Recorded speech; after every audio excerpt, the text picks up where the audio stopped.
With the world completely mapped and all for all explored, the only real hope we have of discovering something new is rediscovering those places that have been forgotten.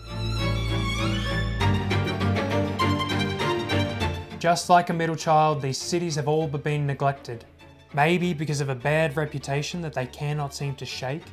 Maybe because of long-held stereotypes of something dark in their past. Or maybe these spots are simply avoided because of their unusual sounding names. That's the reason why people avoid me. Well, that's what I like to tell myself.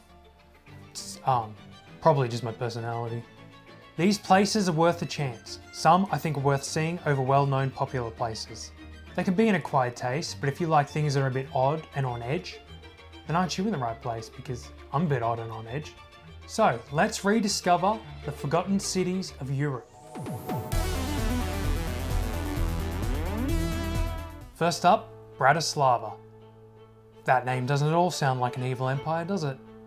When was the last time you thought about Bratislava? Honestly, when was the last time it came into your mind? Have you ever thought about Bratislava? Bratislava is the capital of Slovakia.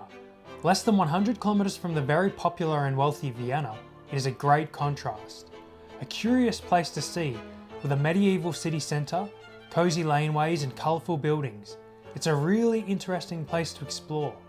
Two main things to see while you're there: the big old castle that overlooks the old town, and the Blue Church.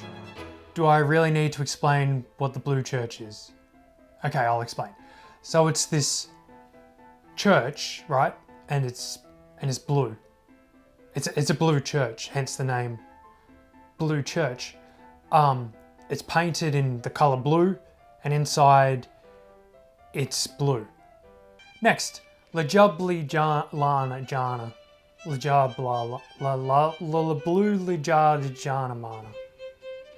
Unfortunately, due to past wars, Slovenia has had a bad reputation, which is hard to shake. Ljubljana is the capital of Slovenia. I really don't know why this one is avoided. The old town is really beautiful with its stunning fountains, bridges, statues and vibrant buildings. It's stunning.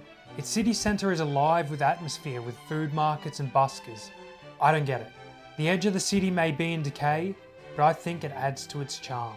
The men in Ljubljana do like their leather jackets, and if I was casting for a movie and looking for a Euro bad guy, then it'd probably be the place I'd go looking.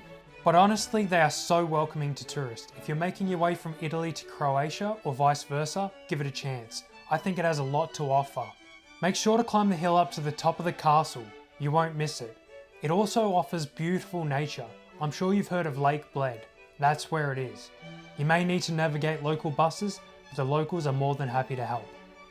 Luxembourg. Luxembourg is odd. I'm just going to say it. Cozily squeezed in between Germany, France and Belgium, it is nothing like its neighbours. There is a lot of history packed into this microstate. Many cafes and restaurants. It's a lovely place to walk around, though it is very hilly and there is a lot of walking up and down hills. So take your Fitbit, you'll get your steps in. Staying here, I felt like the only tourist in the country. It does feel like it's been forgotten. I kind of get why. It's incredibly expensive to visit, and you can see that at face value with its museums, palaces and gardens. But that being said, it's something different to experience, that's for sure. Matera is a lost gem. If you're an avid traveller, you need to visit. It's one of the best places in Italy. Built on the side of a dusty canyon and into the side of the canyon, I don't know how this place isn't more famous. It's epic. Walking through Matera is a labyrinth. In the old town there aren't any roads, simply stone paths which weave by houses, under bridges, upstairs, down the canyon side. It's spectacular. Matera is unfortunately situated. It's on its lonesome in a not very touristy part of Italy. If you happen to be cutting across from the Amalfi Coast to Bari, stop here. Helsinki, where the sun never sets or never rises, depending on what time of year you're visiting. I booked a flight to Helsinki, and the first thing I thought when I arrived was, I haven't booked enough time in Helsinki. Built on a port for a tourist, there's a lot to walk around and see. Many churches, trams and parks. They have really cool markets too, and some curious foods that you can taste. Lots of fish, reindeer and even bear. Be careful though, they do put licorice in things. I'm not sure why they do this, but they do. I have a theory. I don't think this is part of their culture at all. I think they hate licorice just as much as me. And what they're doing is they're planting this licorice in things that tourists will buy. So I'm there on a hot day, I get an ice cream. I can't read Finnish. Who reads Finnish? No one. So I take the ice cream. Oh, this is going to be enjoyable. This is not enjoyable. Someone has planted licorice in this ice cream. I will never forgive you, Finland, for what you did to me that day. Never. You're too scared to try and pronounce it, aren't you? Come on, let's try it together. It's not as hard as it looks. Let's pronounce it. Ready? Reykjavik. One more time. Reykjavik. Okay. Iceland is epic, although the travel brochures really should warn you about all the ice and snow. Reykjavik is a great base if you're seeing Iceland. Most tours leave from here. It's a tiny little city of 120,000 people. It feels much more like a little village. The cities of Iceland are not very old and there are some ultra-modern buildings to be seen.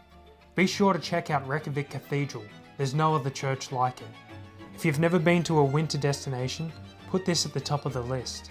It's also a great place to move if you want to become a millionaire quickly. The currency is ridiculous.